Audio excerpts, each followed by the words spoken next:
কাশি এক ছোট তারা ভুলবশত একটি অপরাধ করে ফেলল, শাস্তি স্বরূপ তাকে মার পাঠানো হলো। সে গিয়ে পড়লো এক গরিব করে ছোট ছেলের সামনে। হঠাৎ মেয়েটিকে দেখে ছেলেটি এতটাই ভয় পেয়ে গেল যে হামাগুড়ি দিয়ে পালাতে চাইল।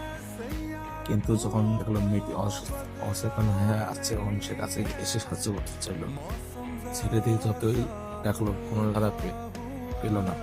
তার মনে হলো মেয়েটির শ্বাস বন্ধ হয়ে গেছে। সে চোখ বন্ধ করে দিতে চাইল, চোখ কিছুতে বন্ধ হতে হলো না।